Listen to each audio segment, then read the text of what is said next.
এমনিতে তো মরে গেছি, জিনিস কটা বাঁচলে তাও একটু বাঁচবো ম্যাডাম। একটুখানি সময় দিন, আজকের দিনটা একটু সময় দিন। আমরা ছুটি আছে, কালকেও ছুটি আছে। একটা হোটেলে তো হোটেলে বাসন কুসন থাকে, অনেক বাসন অনেক জিনিস।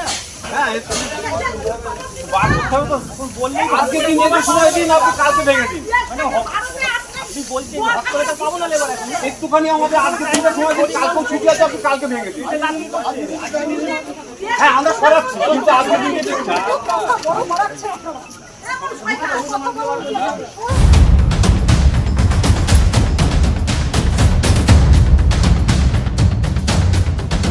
আমার পান বিড়ি সিগারেটের দোকান ছিল।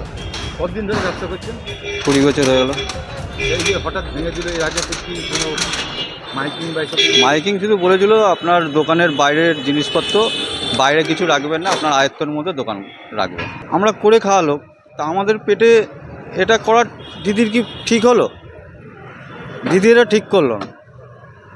আমরা দিদির আশায় থাকি, দিদিকে আমরা ভোট দিই, আর সে দিদি আমাদেরই ভাত কেড়ে নিল।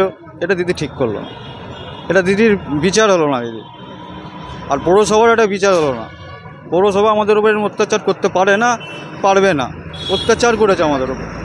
আমাদের খেতে এখন আমরা কি করে খাবো? আমার দিদি মেন্টাল, আমার বাবা 82 বছর বয়স, মা 70 বছর বয়স। আমি কি এখন ভিক্ষা করে খাবো? তাহলে এখন আমাকে তাহলে ভিক্ষার রাস্তাটা দেখিয়ে দিক। এবার কিন্তু তাহলে দিদিকে বলতে হবে আমরা কোথায় ভিক্ষা করতে বসবো। এখন তাহলে দিদি বলুক আমরা কি করব। ভিক্ষা করতে বলে দিক কোন জায়গায় ভিক্ষা করব, বাড়ি বাড়ি গিয়ে নাকি দোকানে দোকানে ভিক্ষা করব। কোথায় ভিক্ষা করবো? ভিক্ষা করতে থালা নিয়ে বসতে হবে। আমি মাকে কি খাওয়াবো, বাবাকে কি খাওয়াবো? 1 মাস তো সময় দেওয়া হয়েছে। 1 মাস কিসের সময়? মাইকিংই হচ্ছে 4 দিন 5 দিন ধরে।